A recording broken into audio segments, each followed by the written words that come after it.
I want to say thank you, first of all. I did not expect this channel to reach even 100 subscribers, and it truly amazes me. It just really shows how much the world is just really growing in its quest for looking to understand how the world works. It's just, to me, that's just amazing.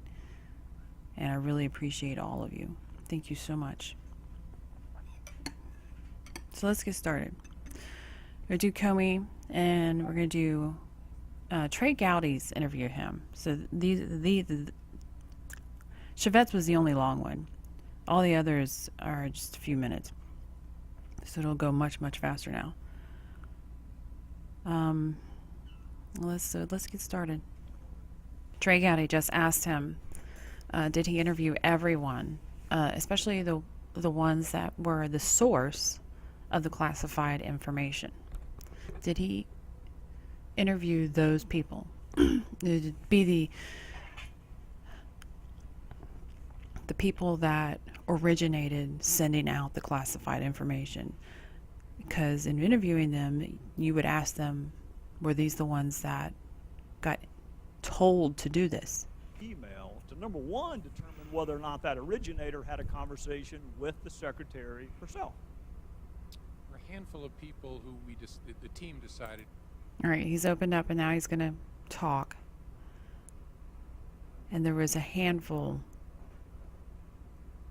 It wasn't a smart use of resources to track down. One was a civilian in Japan, as I recall. Now watch when he starts talking about how it goes up in its classification. Who had forwarded something that somehow got classified. It only went up so far. Now when you're talking about something going up in classification, you notice it didn't go above his eye level. It didn't go above his level right here. It only went to about here.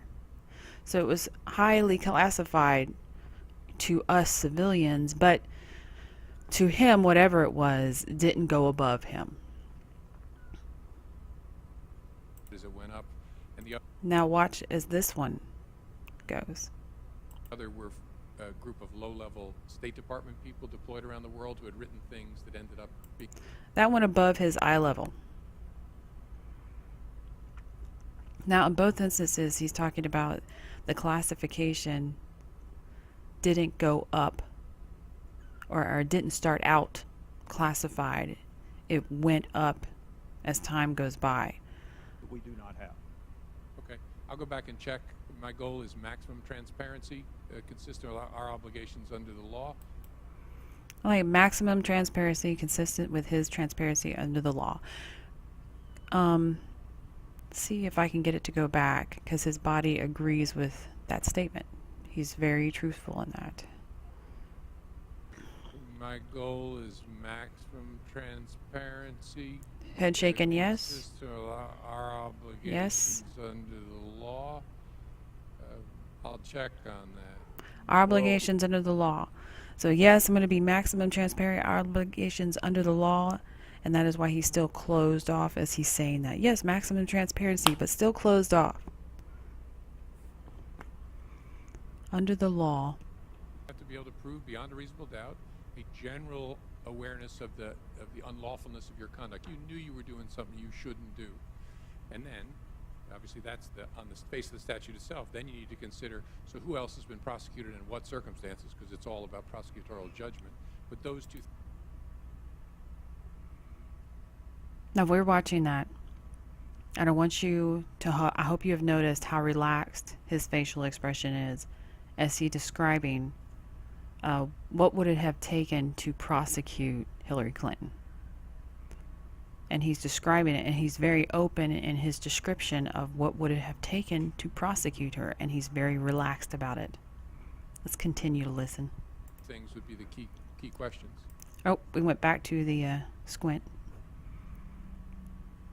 Can you prove that the person knew they were doing something they shouldn't do, a general criminal intent, general mens rea? Now we're relaxed. But the way to treated other people similarly. The way to prove that is whether or not someone knew you were doing something you shouldn't do.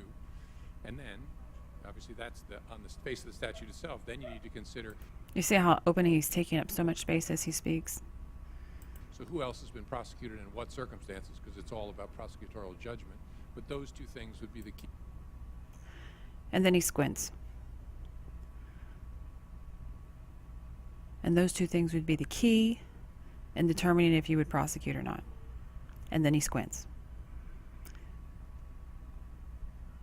Yeah. You should be thinking right now that yes, those two things were proven. And he knows it. He knows it. Key questions.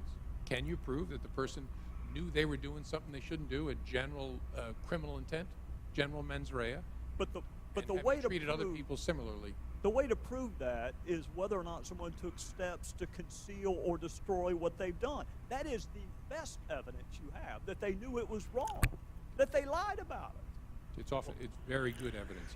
Always want to look at what the subject said about their conduct. Well, And did you notice as soon as he said that, he quit looking at Gowdy and kind of turned his head away from him and his body. Like, I'm done. This conversation is over. I'm not closed off to you, but I don't want to have this conversation anymore.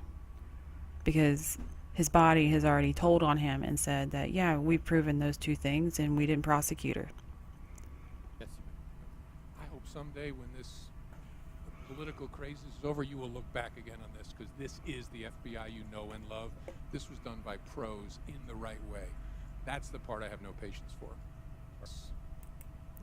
I see how he's going over the political craziness and he's coming from his core out. Not necessarily from him, but it's from the inside out. He doesn't twirl around his head. He doesn't motion outside. He motions from his inside out. When the political craziness is over, it's coming from the inside. Political crazes. You see that? The political craziness. He's got one eyebrow raised. He's being very serious. This is his belief.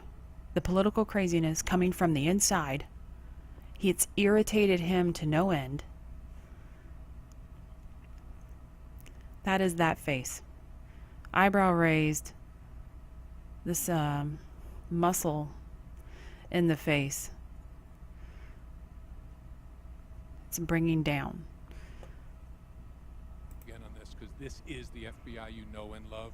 This was done by pros in the right way. That's the part I have no patience for.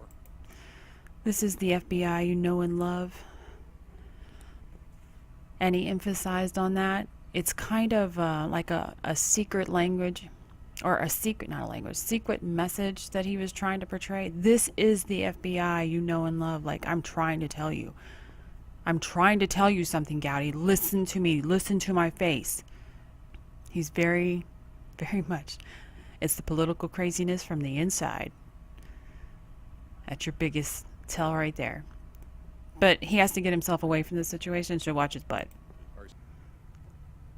Mr. Farenthold of Texas just asked him, how is it different that, the average American would be prosecuted and she is not, basically.